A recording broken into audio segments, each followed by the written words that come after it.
दोस्तों वैसे तो आर्कियोलॉजिकल वर्ल्ड में रोज नई डिस्कवरीज होती ही रहती हैं, लेकिन आज हम आपको 10 ऐसी खोजों के बारे में बताएंगे जिनके बारे में सुनकर आपका भी दिल दहल जाएगा। तो चलिए शुरू करते हैं आज की इस वीडियो को। Number 10, ancient preserved brain. दोस्तों आपने बहुत से प्रिजर्व्ड फॉसिल्स के बारे में सुना होगा, लेकिन क्या आपने कभी किसी प्रिजर्व्ड ब्रेन के बारे में सुना है? शायद नहीं। 2008 में इंग्लैंड में आर्कियोलॉजिस्ट को एक 2600 साल पुराना ह्यूमन ब्रेन मिला है। ये 6th सेंचुरी बीसी के समय का यानी आयरन एज के टाइम का है और आर्कियोलॉजिस्ट का कहना है कि ये ब्रेन अब तक का सबसे पुराना प्रिजर्व्ड ह्यूमन ब्रेन है। इसे हेस्लिंगटन ब्रेन के नाम से जाना जाता है। ये प्रिजर्व्ड ब्रेन एक स्कल के अंदर से मिला था, जो कि एक गड्ढे में था जिसमें पड़ी गीली क्ले की वजह से ये सालों तक प्रिजर्व्ड रहा। ये ब्रेन जिस आदमी का था उसकी उम्र 25 से 45 के बीच रही होगी।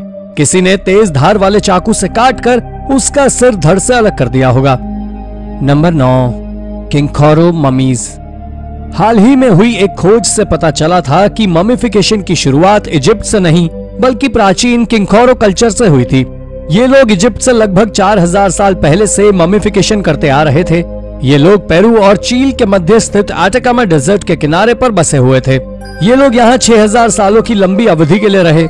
उन्होंने अपने मृत लोगों के शरीर को मम्मी बनाने का चलन 7020 बीसी के समय शुरू किया। उन्होंने रेगिस्तान की सूखी और शुष्क स्थिति का उपयोग करके प्राकृतिक तरीकों से ममीफिकेशन करने के तरीके खोज निकाले थे।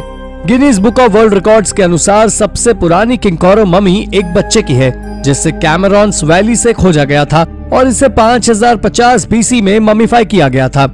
ये लोग मृत शरीर के सभी ऑर्गन्स को निकालकर केवल स्केलेटन को विशेष प्रकार की मिट्टी और घास फूस से शरीर के अंग बनाकर ममीफाई करते थे, पर अंत में 1st सेंचुरी बीसी में इन लोगों ने ममीफिकेशन बंद कर दिया। Number 8, the holy right hand. Stephen the first को किंग सेंट स्टीफन के नाम से भी जाना जाता है। ये हंगरी के पहले राजा थे और 1083 में उनको पोप ग्रेगरी 7th ने कैनोनाइज कर दिया था। जब उनके अवशेषों को उनकी कब्र से बाहर निकाला गया तो दशकों बाद भी उनकी राइट फिस्ट एकदम इंटैक्ट थी।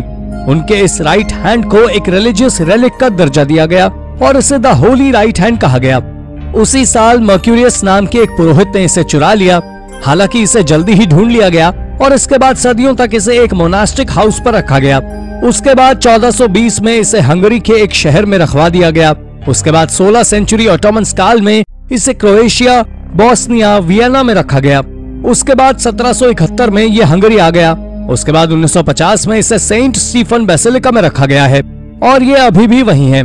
20 अगस्त को सेंट स्टीफन्स डे वाले दिन इसे बुडापेस्ट में परेड में प्रदर्शित किया जाता है।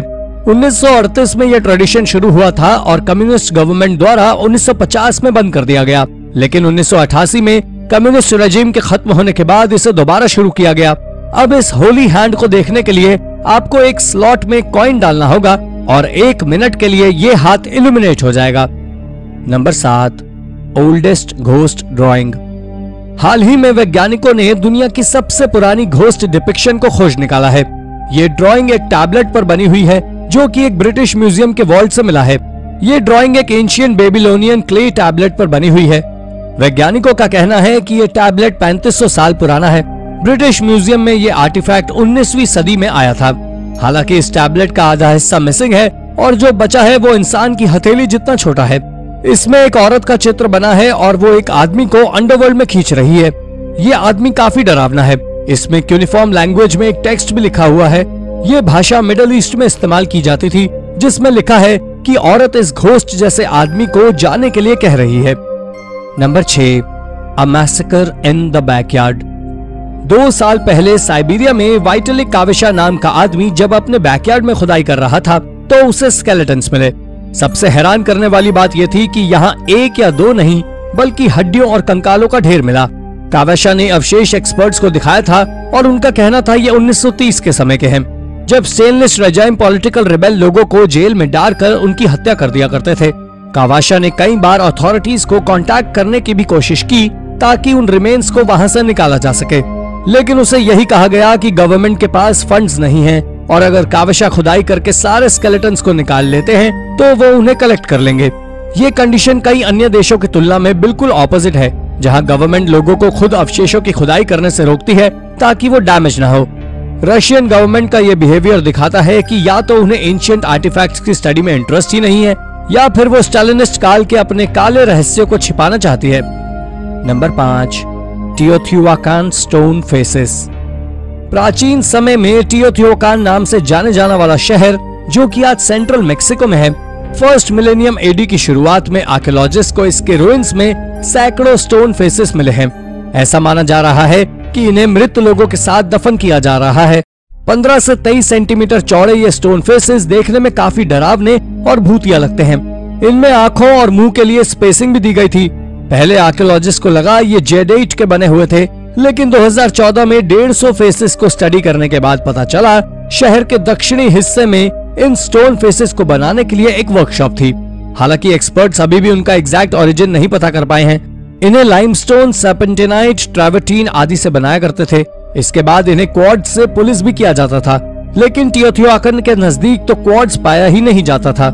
यानी ये मास्क कहीं और ही बनते होंगे और स्कॉलर्स की अब तक की थ्योरी गलत थी, और अब ये स्टोन फेस फिर से मिस्ट्री ही बन गया है। नंबर 4, सेंट एंथनीज टंग। सेंट एंथनी एक पोर्तुगीज मूल का आदमी था जो 13वीं सेंचुरी में इटली में प्रीस्ट बन गया। हालांकि प्रीस्ट का कार्यभार संभालने के बाद से ही वो बीमार था और उसका ज्यादातर समय हॉस्पिटल में ही गुजरा। लेकिन जब उसका स्पीकिंग टैलेंट सामने आया, उसने इटली और फ्रांस में ट्रैवल करना शुरू कर दिया। अपनी खराब सेहत के बावजूद उसने जगह जगह उपदेश दिए और यात्राएं करता रहा। लोग भी उनकी स्पीचेस को बहुत अप्रिशिएट करते थे और उन्हें ज्वेल ऑफ द बाइबल कहा जाने लगा। पोप ग्रेगरी 9 ने तो उन्हें आर्क ऑफ टेस्टामेंट की उपाधि थी। 1231 में एडमा में उनकी मौत हो गई। 32 साल बाद उनकी बॉडी को एक नई बेसिलिका में शिफ्ट करने का सोचा गया, जो उनके ऑनर में बनवाया गया था। पर जब सेंट एंथनी के रिमेन्स को निकाला गया तो उनकी टंग बिल्कुल इंटैक्ट थी।